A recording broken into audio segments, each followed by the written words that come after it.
मंच पर विराजमान हमको आशीर्वाद देने के लिए विशेष तौर पर आए हमारे केंद्रीय रक्षा मंत्री, पूरे देश की रक्षा का दायित्व आपके ऊपर, ऐसे हमारे आदरणीय श्री राजनाथ सिंह जी, मंच पर उपस्थित हरियाणा सरकार के हमारे पंचायत मंत्री श्री महिपाल जी, राज्यसभा से हमारे सांसद भाई कार्तिकेय शर्मा जी, मेंबर पार्लियामेंट गुजरात से यहां चुनाव की देखरेख के लिए आए हैं भाई केसरी सिंह जी, इस लोकसभा के संयोजक यानी चुनाव के प्रभारी एवं अपने घरौंडा के विधायक श्री हरविंदर कल्याण जी, पार्टी के अपने जिलाध्यक्ष भाई योगेंद्र राणा जी, पूर्व विधायक श्री रमेश कश्यप जी, पूर्व विधायक श्री जिलेराम शर्मा जी, वरिष्ठ नेता महिला मोर्चा बहन निर्मल बैरागी जी, अध्यक्ष राजपूत सभा भाई एमपी सिंह जी, उपस्थित आज की सभा में हमारी मातृशक्ति, बुजुर्गों, नौजवान साथियों, पत्रकार छायाकार मित्रों, सबसे पहले मैं आभारी हूं आदरणीय राजनाथ सिंह जी का, क्योंकि मुझे याद है 2019 में जब विधानसभा के चुनाव के नाते से हमने एक आशीर्वाद यात्रा शुरू की थी, आपने उस आशीर्वाद यात्रा को कालका में आकर के आशीर्वाद दिया था। पूरे हरियाणा में यात्रा हुई, चुनाव हुए और हम लोग दूसरी बार विधानसभा में जीत करके और अपनी हमने सरकार बनाई थी। आपका आशीर्वाद उस समय फलीभूत हुआ था। आज भी आप इस चुनावी यात्रा में अपना आशीर्वाद देने के लिए आए हैं। निश्चित रूप से न केवल करनाल लोकसभा बल्कि आज हरियाणा में आपकी 3 सभाएं हैं, इसके बाद कुरुक्षेत्र लोकसभा में भी आपका कार्यक्रम है और तीसरा कार्यक्रम है आपका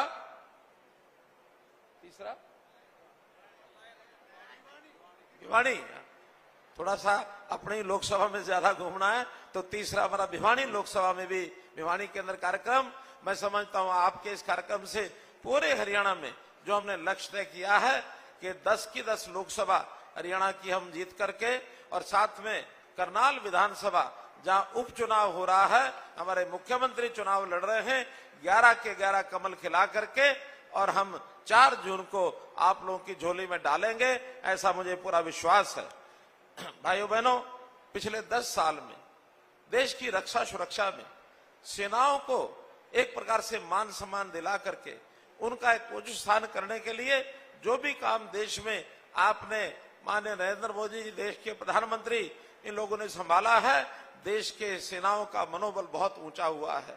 कोई होली दिवाली ऐसा अवसर नहीं आता जब हम प्रधानमंत्री जी को अपनी सेनाओं के बीच में नहीं पाते हैं।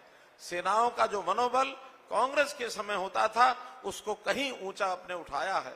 और मैं एक बात कहूंगा कि जैसे हमने यानी केंद्र सरकार की ओर से प्रधानमंत्री जी, गृह मंत्री जी, रक्षा मंत्री जी ने धारा 370 को समाप्त किया है, इसके कारण से जम्मू कश्मीर देश का अभिन्न अंग हुआ है।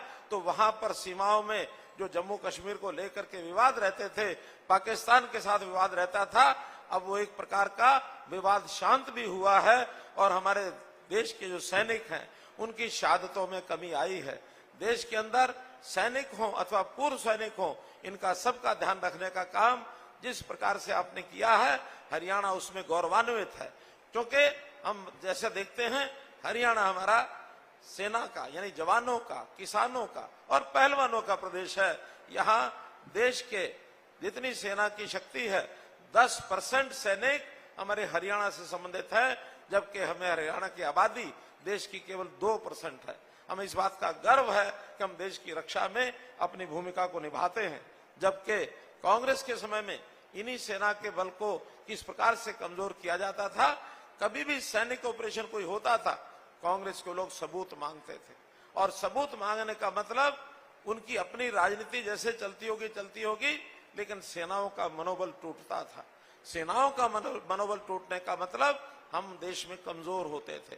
तो मैं आदरणीय रक्षा मंत्री जी का इस बात के लिए आभारी हूं कि आपने हमको जो समय दिया है, इससे मैं आपको विश्वास दिलाता हूं कि हमारे हरियाणा के लोग कांग्रेस को सबक सिखाएंगे। और जो कांग्रेस के लोग अफवाहें फैलाते हैं, तरह तरह के र्यूमर्स, तरह तरह के झूठ बोलने का जो काम करते हैं, निश्चित रूप से ये हरियाणा की जनता उसको नकारेगी और हरियाणा की जनता निश्चित रूप से प्रधानमंत्री जी नरेंद्र मोदी जी को और अपनी सरकार को तीसरी बार दोहराने का काम करेगी और ये 400 पार इस बात का लक्ष्य पूरा निश्चित करेंगे। मैं आपका पुनः हरियाणा की जनता की ओर से बहुत बहुत धन्यवाद करता हूं, बहुत आभारी हूं। आज आए, आपका हमको मार्गदर्शन मिलेगा। बहुत बहुत धन्यवाद, बहुत बहुत आभार। धन्यवाद माननीय पूर्व मुख्यमंत्री जी का कि जिन्होंने हम सब का मार्गदर्शन किया। और अब मैं ऐसे महबूब नेता को बुलाना चाहूंगा कि जिनका हमें लंबे समय से इंतजार था, किसान नेता, समाज के सिरमौर, छत्तीस बिरादरी की शान, जिनके दरवाजे हरियाणा व पूरे देश के सर्व समाज के लिए हमेशा खुले रहते हैं, ऐसे नेता पर हमें गर्व है, नाज है, फक्र है। और जन जन के प्रिय श्री राजनाथ सिंह जी, रक्षा मंत्री जी से मैं अनुरोध करता हूं कि वो अपने उद्बोधन से हम सबको अनुग्रहित करें। आदरणीय श्रीमान रक्षा मंत्री राजनाथ सिंह जी।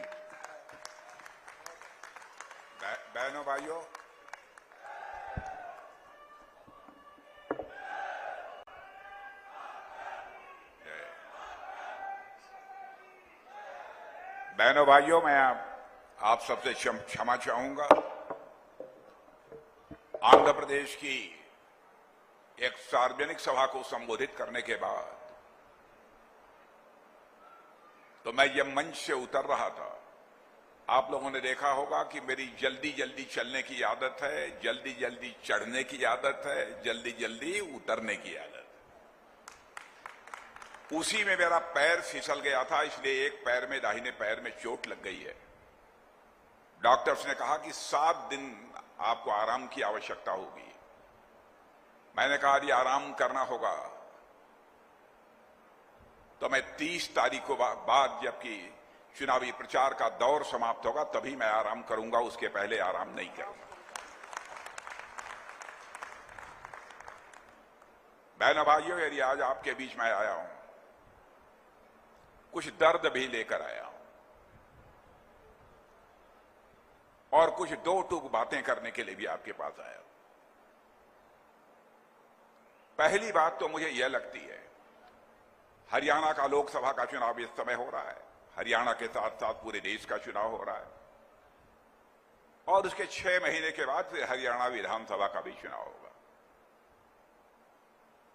आप जानते हैं कि हर साल विधानसभा का चुनाव होता है, 5 साल पर लोकसभा का चुनाव होता है। बहनों भाइयों, इसमें संसाधन और समय दोनों बर्बाद होते हैं। जैसे इस बार हम लोगों ने चुनावी घोषणा पत्र में फैसला किया है कि अगली जो हमारी सरकार बनने जा रही है उसमें हम एक ऐसी व्यवस्था करेंगे, 1 नेशन और 1 इलेक्शन होना चाहिए। लोकसभा और विधानसभा के सारे चुनाव साथ होने चाहिए। यह काम तो आजाद भारत के इतिहास में बहुत पहले हो जाना चाहिए था, लेकिन पता नहीं क्यों नहीं हो पाया। और जब हम लोगों ने कहा कि नहीं, हम चाहते हैं कि 1 नेशन 1 इलेक्शन हो, एक ही बार में लोकसभा विधानसभा सारे चुनाव निपट जाएं, हमारे कांग्रेस के मित्र और दूसरे राजनीतिक पार्टी के मित्र कहते हैं अरे भाई ये कैसे कर लेंगे। अरे जो असंभव है उसे संभव करके दिखाने की क्षमता किसी राजनीतिक पार्टी के पास है तो वह भारतीय जनता पार्टी के पास।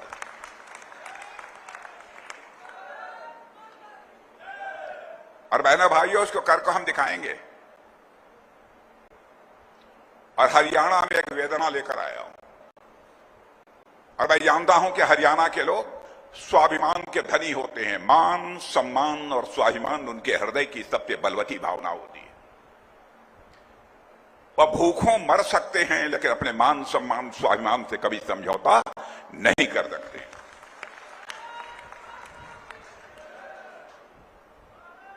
और मैं समझता हूं कि सबसे बड़ी पूंजी इंसान की होती है इंसान की विश्वसनीयता, इंसान की साख, यानी कोई व्यक्ति जो बात बोले उसे पूरा करे, वही वास्तव में इंसान है। लेकिन मैं सारी राजनीतिक पार्टियों को देख रहा हूं, कहती कुछ है और करती कुछ है। आप लोगों ने कांग्रेस पार्टी को इस देश में 50 वर्षों से अधिक का समय अखंड हुकूमत करने के लिए दिया।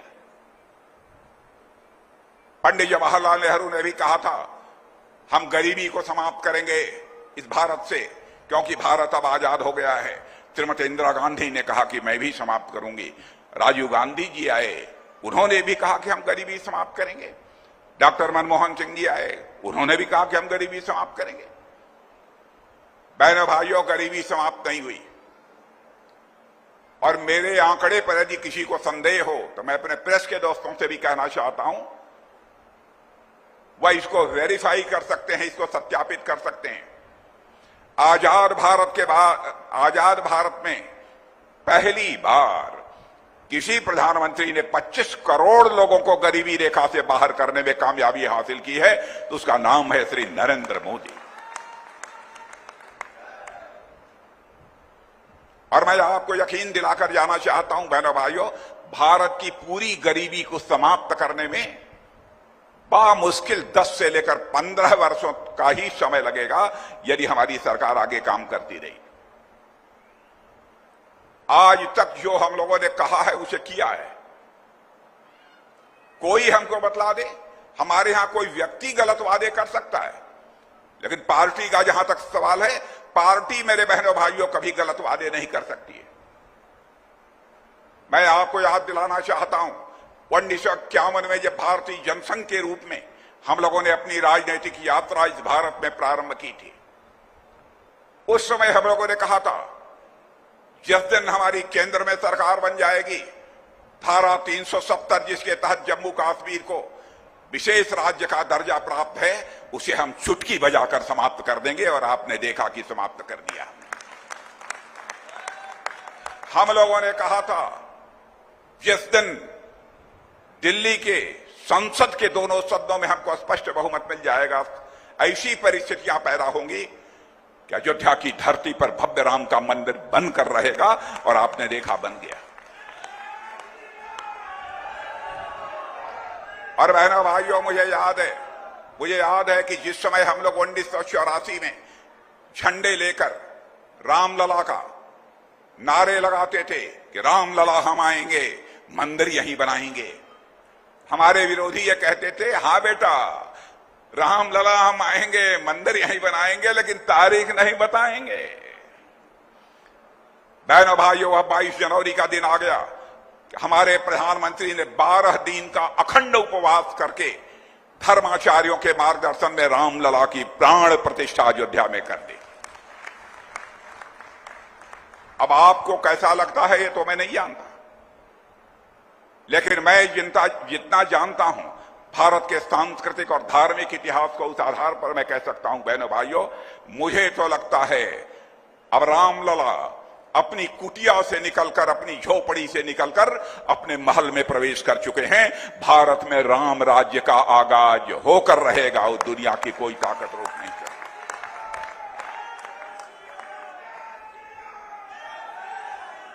बड़े बड़े विद्वान हमसे पूछते हैं, साहब राम राज्य कैसे आ जाएगा, राम राज्य का क्या मतलब है? मैंने कहा, जिस दिन हर भारतवासी के अंदर अपने कर्तव्य के प्रति बोध, दायित्व बोध, सेंस ऑफ रिस्पॉन्सिबिलिटी, जिस दिन इस बात का एहसास हो जाएगा कि हमारा जिम्मेदारी क्या है, हमारा कर्तव्य क्या है, मैं मान लूंगा कि उसी दिन भारत में राम राज्य आ गया। धर्म मर्यादा पुरुषोत्तम भगवान राम को भी जंगल इसीलिए जाना पड़ा था, कैकेयी के अंदर यह कर्तव्य बोध नहीं था कि हमें क्या करना चाहिए। उनको यह लगता था ये मेरा अधिकार है, मेरे बेटे को ही सिंहासन मिलना चाहिए। उसी कारण सबसे बड़ा संकट उस समय भी पैदा हुआ था मेरे बहनों भाई। इसीलिए मैं मानता हूं, जिस दिन लोगों के अंदर इस प्रकार की चेतना जागृत हो जाएगी कि हमारा इस समाज के प्रति, परिवार के प्रति, देश के प्रति यह कर्तव्य बनता है मैं मानता हूं कि उसी दिन इस देश में राम राज्य आकर रहेगा, दुनिया की कोई ताकत नहीं रोक सकती। हम लोगों ने, मैं याद दिलाना चाहता हूं, यह भी कहा था 3 तलाक की प्रथा को समाप्त करेंगे। मुझे याद है बड़े बड़े विद्वान यह कहते थे कि मिस्टर राजनाथ सिंह, आप दूसरे धर्म के मामलों में क्यों हस्तक्षेप करना चाहते हैं? भारत एक सेकुलर पंथ निरपेक्ष देश है, क्यों ऐसी बातें आप लोग कर रहे हैं? हिंदू मुसलमान के बीच दूरी बनाने की आप कोशिश क्यों कर रहे हैं? तलाक का यह विषय तो मुस्लिम धर्म के लोगों का है।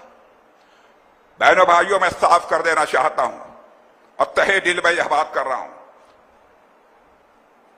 हिंदू हो, मुसलमान हो, ईसाई हो, यहूदी हो, कोई भी हो, जो भारत का नागरिक है, बहनों भाइयों, किसी धर्म को मानने वाली माता, बहन और बेटी की इज्जत के साथ अथवा उसके ऊपर कोई जुल्म यदि ढाया जाएगा, हम सरकार की चिंता नहीं करेंगे। सरकार आती जाती रहती है, हम उस माता, बहन, बेटी के साथ खड़े होंगे मेरे बहनों भाइयों, वह चाहे किसी भी धर्म के साथ। हम लोग अत्याचारी नहीं हैं, जुल्म करने वाले लोग हम लोग नहीं हैं। और आपने देखा कि यह वादा किया था हम लोगों ने, इस वादे को भी हम लोगों ने पूरा कर दिया है। मेरे बहनों भाइयों, यहीं पर एक दूसरी पार्टी आम आदमी पार्टी है। यह आम आदमी पार्टी जिस समय आंदोलन चल रहा था, उस समय इन्होंने क्या वादा किया था अपने नेता से? नेता से यह कहा था कि नहीं, ठीक है, आंदोलन समाप्त हो गया है, हम लोग अपने लक्ष्य को जो प्राप्त करना था प्राप्त कर चुके हैं, मैं कोई राजनीतिक पार्टी नहीं बनाऊंगा। और उसके बाद भी उन्होंने नई पार्टी आम आदमी पार्टी बना ली। अपने मार्गदर्शक, अपने नेता को इन्होंने धोखा दिया था मेरे बहनों भाई। वैसे ही कांग्रेस पार्टी ने किया। आजादी मिलने के बाद महात्मा गांधी ने यह कहा था, ऐ मेरे कांग्रेस के दोस्तों, कांग्रेस के झंडे के तले हमने आजादी की लड़ाई लड़ी थी, आजादी के लक्ष्य को हमने हासिल कर लिया। भिन्न भिन्न विचारधारा के लोग इसी कांग्रेस के झंडे के तले ही आजादी की लड़ाई लड़े हैं, इसलिए आजादी मिल गई है, कांग्रेस को भंग कर देना चाहिए और आपको पार्टी यदि बनानी है तो किसी नए नाम से नई पार्टी बनाइए। कांग्रेस के लोगों ने केवल सत्ता के लोभ में महात्मा गांधी की बात को भी नहीं माना है। इसलिए मैं आज अपील करना चाहता हूं बहनों भाइयों, आम आदमी पार्टी ने अन्ना हजारे साहब की बात नहीं मानी और कांग्रेस पार्टी ने बापू की बात नहीं मानी है। दोनों की मुराद यदि आप पूरी करना चाहते हैं तो मैं समझता हूं हरियाणा ही नहीं बल्कि हिंदुस्तान की राजनीति से इनका सफाया होना चाहिए। वह इंसान कैसा जो अपने ही देश की जनता की आंखों में धूल झोंके? बहादुर इंसान वही है जो जनता की आंखों में धूल झोंक कर नहीं बल्कि जनता की आंखों में आंख डालकर राजनीति करे। बहनों भाइयों, हम लोगों ने कभी नहीं किया है। भ्रष्टाचार की बात करते हैं। पंडित जवाहरलाल नेहरू जी, इंदिरा जी, राजीव गांधी जी, डॉक्टर मनमोहन सिंह जी, मैं किसी की आलोचना नहीं कर रहा हूं,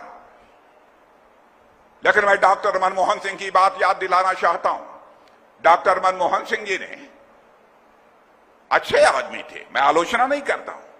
वैसे तो मैं किसी भी प्रधानमंत्री की आलोचना नहीं करता बहनों भाइयों, चाहे किसी भी पार्टी के वो क्यों न हो, क्योंकि मैं मानता हूं प्रधानमंत्री होता है, वो व्यक्ति नहीं होता है, वो संस्था होता है।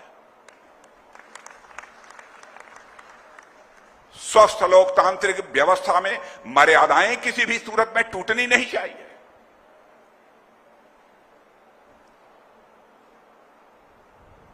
ये लोग महंगाई को रोक नहीं पाए, भ्रष्टाचार।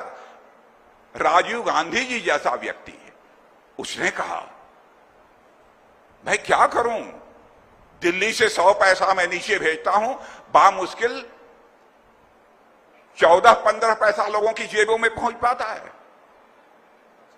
यह लाचारी व्यक्त की थी भारत के प्रधानमंत्री राजीव गांधी जी ने। डॉक्टर मनमोहन सिंह जी भी उसे स्वीकार नहीं कर पाए। लेकिन आपने देखा होगा 56 इंच सीने का हमारा प्रधानमंत्री, उसने इस चुनौती को स्वीकार किया। जनधन मोबाइल और आधार की ऐसी त्रिमूर्ति तैयार कर दी कि आज दिल्ली के बैंकों से 100 पैसा चलता है तो 100 का 100 पैसा आपकी जेब में पहुंचता है। बहनों भाइयों, भ्रष्टाचार भाषण देकर समाप्त नहीं किया जा सकता। भ्रष्टाचार समाप्त करना है तो व्यवस्था में परिवर्तन करना होगा, सिस्टम में चेंज लाना होगा,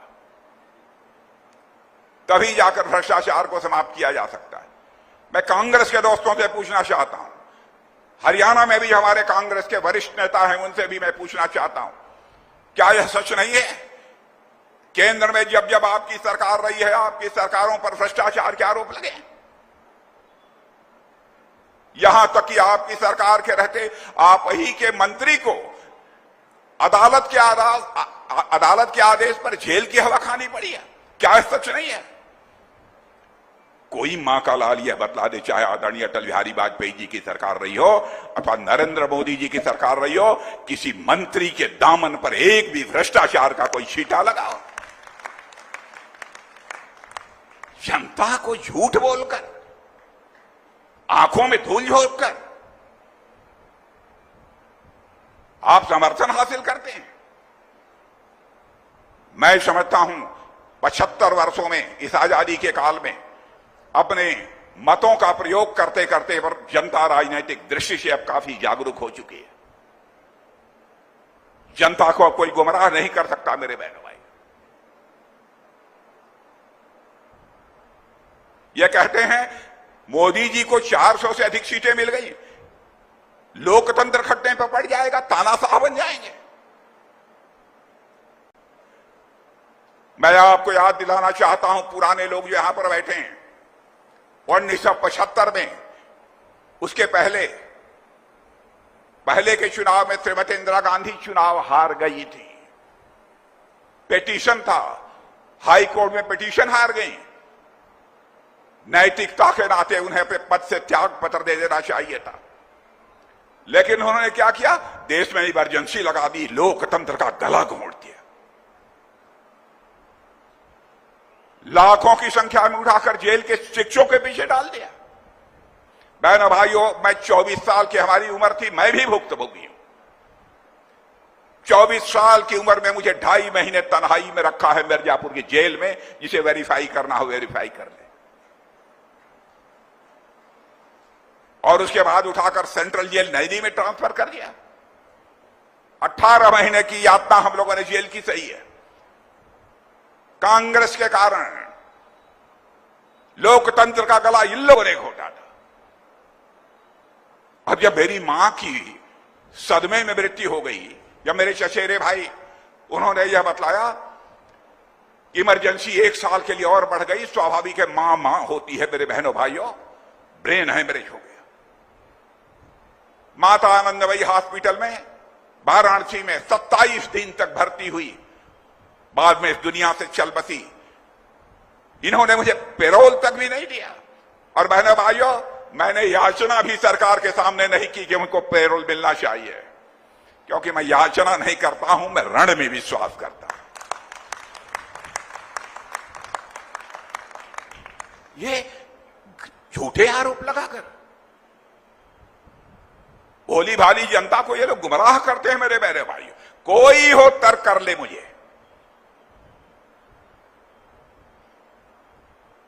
अब आम आदमी पार्टी का नेता क्या हो गया है बताइए? ईमानदार, सबसे बड़ा ईमानदार यदि कोई बनता था तो केजरीवाल जी बनते थे। कहते हैं ये तो मोदी जी ने उनको जेल के भीतर करा दिया। अरे भाई, मोदी जी ने उनको जेल के भीतर करा दिया तो संजय सिंह भी जेल में गए थे। उसी दारू के मामले में 6 महीने के बाद क्यों छूट गए? छूटे नहीं है, भी केस चल रहा है, जमानत मिली है। क्या आप चाहते हैं कि हमारी सरकार भ्रष्टाचार के खिलाफ कार्रवाई न करे? और बहनों भाइयों, सरकार का कोई लेना देना नहीं है, मैं सच बोल रहा हूं। ईडी सीबीआई को ये लोग पहले काम नहीं करने देते थे, नेताओं को भ्रष्टाचार करने की खुली इजाजत देते थे।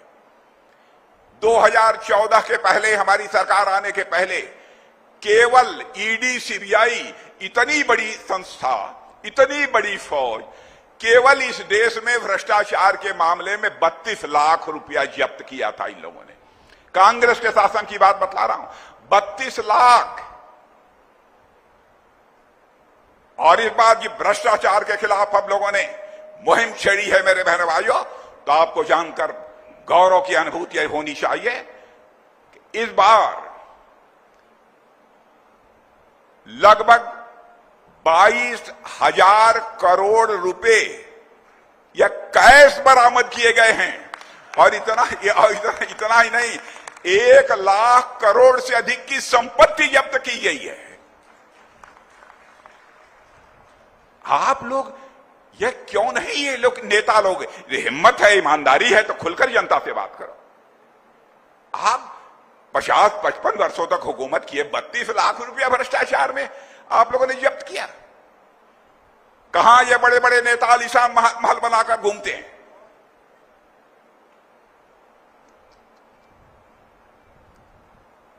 क्या यह नहीं है कि इन लोगों ने खून चूसा है लोगों का? मैं आपसे पूछना चाहता हूं, क्या भ्रष्टाचार के खिलाफ हम लोगों को कार्रवाई नहीं करनी चाहिए?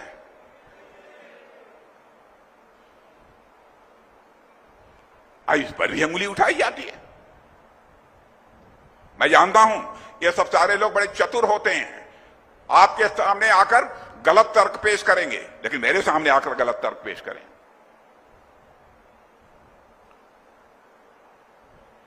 आपके बगल में एक मुख्यमंत्री बैठे हुए हैं, मनोहर लाल जी खट्टर। बहनों भाइयों, मैं दावे के आज से नहीं, मैं 40-45 वर्षों से मनोहर लाल जी खट्टर को जानता हूं। कहने को चाहे कोई कह दे, भाई मनोहर लाल जी खट्टर जरूरत से ज्यादा सीधे हैं, जो शक्ति बरतनी चाहिए, जिस तरीके करना चाहिए, थोड़ा सा उसको और तेज कर देना चाहिए, फला काम छूट गया, फला काम हो गया। बहनों भाइयों, चाहे जो भी आरोप लगा दे, लेकिन कोई मां का लाल उंगली उठाकर नहीं कह सकता कि हमारे मनोहर लाल के दामन पर भ्रष्टाचार की दाग। अब बचपन से लेकर आज तक जितना मैं मनोहर लाल जी को जानता हूं, चरित्र का भी आरोप नहीं लगा। कहने को कोई कुछ भी कह दे। मैं कहता हूं, राजनीति में ऐसे लोग संत हुआ करते हैं मेरे बहनों भाई।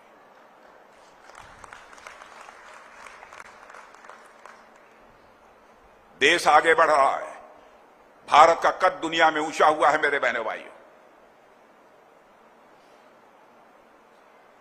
पहले भी मैं विदेशों में जाता था, दुनिया के मंचों पर, अंतर्राष्ट्रीय मंचों पर मैं कुछ बोलता था तो दुनिया कहती थी भारत बोल रहा है, चलो थोड़ी देर के बाद चाय वगैरह पीने के बाद आएंगे, जब दूसरे लोग अमेरिका बोलेगा, चीन बोलेगा, रूस बोलेगा, तब आएंगे। माने हमारी बातों को अंतर्राष्ट्रीय मंचों पर गंभीरतापूर्वक सुना नहीं जाता। लेकिन आज आपको जानकर खुशी होगी, स्वाभिमान जाग उठेगा आपका। आज अंतर्राष्ट्रीय मंचों पर भारत कुछ बोलता है, सारी दुनिया कान खोलकर सुनती है कि भारत बोल क्या रहा है। बहनों भाइयों, यह भारत की हैसियत है। मेरी बात यदि गलत हो तो हरियाणा के बहुत सारे लोग विदेशों में हैं, इनसे जाके पता, इनसे पूछ लीजिए। आज यही टेलीफोन मिलाकर पूछ लीजिए कि राजनाथ सिंह आए थे या कहा है उन्होंने, सच है कि गलत है।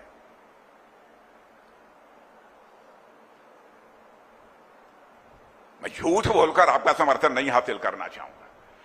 धन दौलत के मामले में 2004 से लेकर 2014 तक कांग्रेस की सरकार थी, डॉक्टर मनमोहन सिंह जी भारत के प्रधानमंत्री थे। हमारा भारत दुनिया के देशों में 2004 में भी 11वें स्थान पर था धन दौलत के मामले में, अर्थव्यवस्था के मामले में, और 2014 में भी 11वें स्थान पर था, 1 इंच ऊपर नहीं चला। हमारे प्रधानमंत्री ने करिश्मा किया है मेरे बहनों भाइयों, करिश्मा किया है। आज सारी दुनिया कह रही है विश्व में सर्वाधिक तेजी से आगे बढ़ने वाली अर्थव्यवस्था यदि किसी देश की है तो हमारे और आप देखिए देश भारत की है मेरे बहनों। सारी दुनिया कह रही है।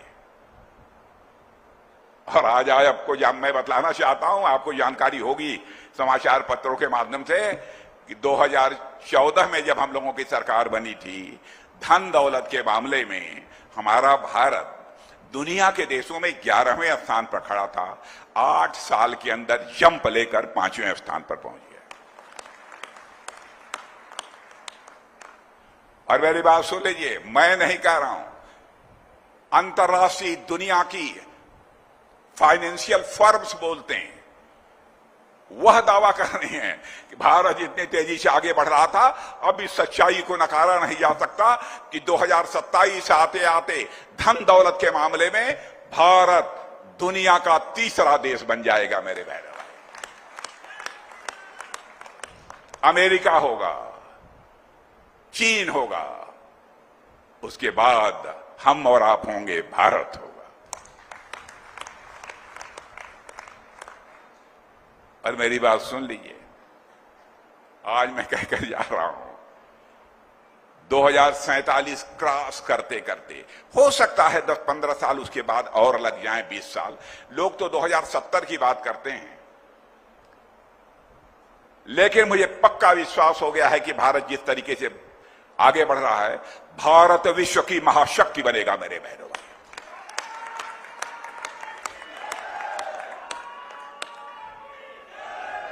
भारत विश्व की महाशक्ति बनेगा। और आप ये कहेंगे कि राजनाथ सिंह की सरकार है इसलिए राजनाथ सिंह ये भाषण दे रहे हैं। पाकिस्तान के संसद में पाकिस्तान के सांसद फजलुर रहमान ने यह कहा है कि भारत तो विश्व की महाशक्ति बनने जा रहा है, लेकिन पाकिस्तान अपनी बर्बादियों को बचाने की लोगों के सामने हाथ फैलाकर भीख मांग रहा है। यह मैंने नहीं कहा है, पाकिस्तान के सांसद ने कहा है। मैंने ही विश्व की महाशक्ति नहीं कहा है। और बहनों भाइयों, यदि हम विश्व की महाशक्ति बनना चाहते हैं तो दुनिया के किसी देश पर कब्जा करने के लिए नहीं, किसी देश पर आक्रमण करने के लिए हम विश्व की महाशक्ति नहीं बनना चाहते हैं। विश्व की महाशक्ति यदि हम बनना चाहते हैं तो विश्व के कल्याण के लिए बनना चाहते हैं बहनों भाइयों, क्योंकि हमारे देश के ऋषि और मनीषियों ने भारत की सीमा में रहने वाले लोगों को ही अपने परिवार का सदस्य नहीं माना है, बल्कि पूरे विश्व की वसुधा पर रहने वाले सारे लोगों को अपने परिवार का सदस्य मानते हुए वसुधैव कुटुंबकम का संदेश सारे विश्व को दुनिया की किसी देश की धरती से गया है तो हमारे और आपके देश की धरती भारत से गया। हम ऐसा नहीं है हम बलवान हो जाएंगे तो हम किसी पर आक्रमण करेंगे। बलवान हो जाएंगे हम उसको संबल देंगे, ताकत देंगे। एक से एक जीव हो गए हैं कांग्रेस में, एक से एक जीवधारी। एक सैम पित्रोदा हैं, कहते हैं कि भारत में भी ये व्यवस्था लागू कर। कांग्रेस के हैं, इंडियन ओवरसीज कांग्रेस के अध्यक्ष थे, अब त्याग पत्र दिया है। कांग्रेस के लोगों ने त्याग पत्र दिलवाया कि मैं हार जाएंगे। सारे सब कुछ वही बतलाते उतलाते थे इन लोगों को, बहुत बड़े सलाहकार थे। उन्होंने कहा भारत में सर्वे, तो राहुल गांधी बेचारे ने कहा, अब क्या बताऊं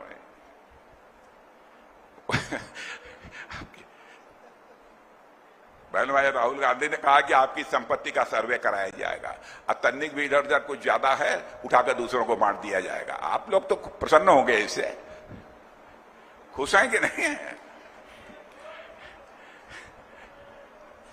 अब उनके वरिष्ठ सलाहकार बड़े विद्वान माने जाते हैं, अमेरिका में रहते हैं। पहले जब यहां कांग्रेस की सरकार थी, इन लोगों के सलाहकार थे, यहीं रहते थे, सैम पित्रोदा। उन्होंने कहा कि भारत में ऐसा करना चाहिए कि यदि घर का मुखिया मर जाता है, मृत्यु यदि हो जाती है, तो उसमें आधा से अधिक यानी 55% प्रॉपर्टी सरकार को जब्त कर लेनी चाहिए और केवल 45% जमीन संपत्ति उस परिवार के पास रह जानी चाहिए। आपको मंजूर है आपके घर का कोई मुखिया मर जाए और आधा से अधिक संपत्ति सरकार ले ले? मंजूर है? अरे भैया, लगता है पीछे वालों को मंजूर है क्या? क्या हो गया है इन लोगों को? बहनों भाइयों, हम तो स्वस्थ लोकतंत्र चाहते हैं इस देश में, स्वस्थ लोकतंत्र चाहते हैं। ईश्वर से कभी कभी प्रार्थना कर लिया करिए ताकि कांग्रेस पार्टी और आम आदमी पार्टियों को कम से कम सद्बुद्धि तो आ जाए। हो क्या गया इन लोगों को?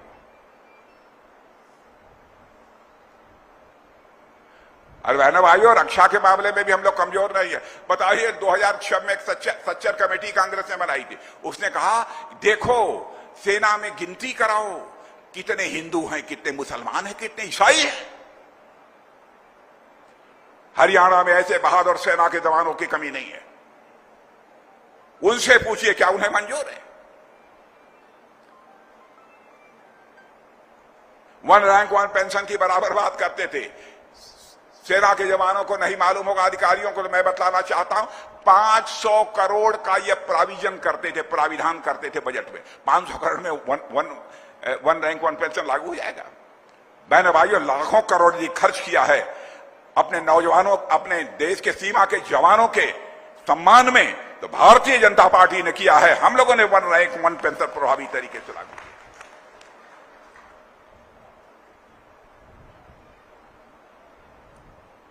और एक और हैं बड़े नेता, अभी आए, पहली तारीख को फिर से जेल में चले जाएंगे। 20 दिन से छूटे हुए हैं आम आदमी पार्टी वाले, चले जाएंगे। उनका विदाई समारोह कर दीजिए, 1 जून को जाने वाले हैं।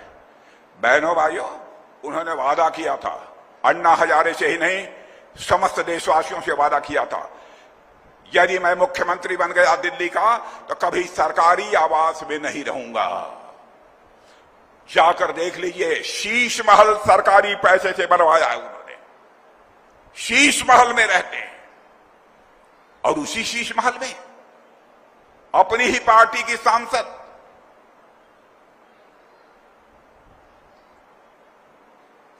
उसकी लात घूसों से पिटाई की गई, बाल खींचे गए। महिला महिला होती है मेरे बहनों भाई। भारत की परंपरा है कि हमारे देश के ऋषि और मनीषियों ने कहा है, यत्र नाराशु पूजन्ते तत्र रमन्ते देवा।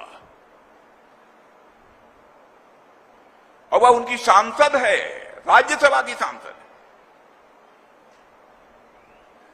और जिस उनके निजी सचिव ने पिटाई की घर में, मैंने कुछ दिनों पहले देखा कि अपने साथ लेकर घूम रहे थे।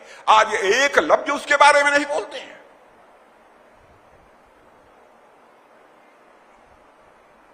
बहनों भाइयों, बहुत दर्द से मैंने आज आपके सामने बातें रखी है ताकि समस्त देशवासियों तक हमारी बात पहुंच जाए। इस समय हमारे प्रधानमंत्री मोदी जी के नेतृत्व में एक नई सोच के साथ नए भारत का निर्माण हो रहा है, यह बात मैं दावे के साथ कह सकता हूं।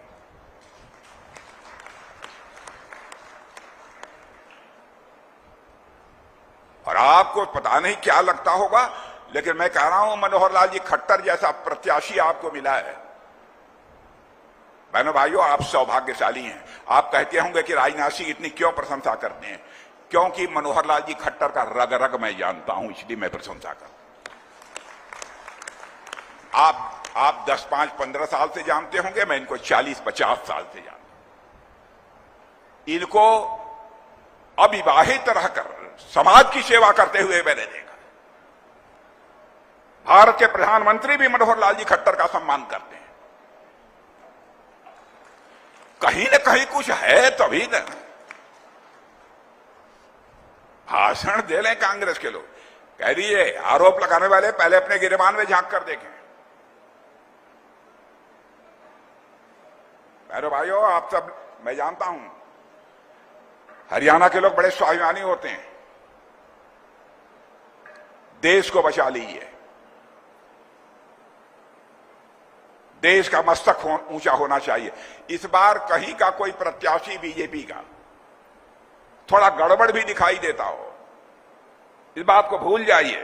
प्रश्न यह है, हम किसको भारत की संसद में चुनकर भेजेंगे कि मोदी जी के नेतृत्व में सरकार बनाने में सहयोग करेगा। और सीमा की तो बात ही मत पूछिए मेरे बहनों भाइयों। भारत अब कमजोर भारत नहीं रहा है। भारत दुनिया का ताकतवर देश हो गया है। अब हमारी यह ताकत बन गई है, हम किसी को छेड़ते नहीं मेरे बहनों भाइयों, हम किसी को आंख भी नहीं दिखाते। लेकिन यदि कोई आंख दिखाने की कोशिश करेगा तो उसका मुंहतोड़ जवाब हमारे देश की सेना देगी।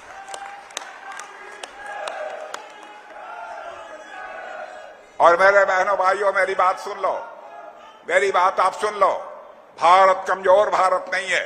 भारत के पास वह ताकत है कि सीमा के इस पार भी मार सकता है, जरूरत पड़ी तो सीमा के उस पार भी जाकर भारत मार सकता है।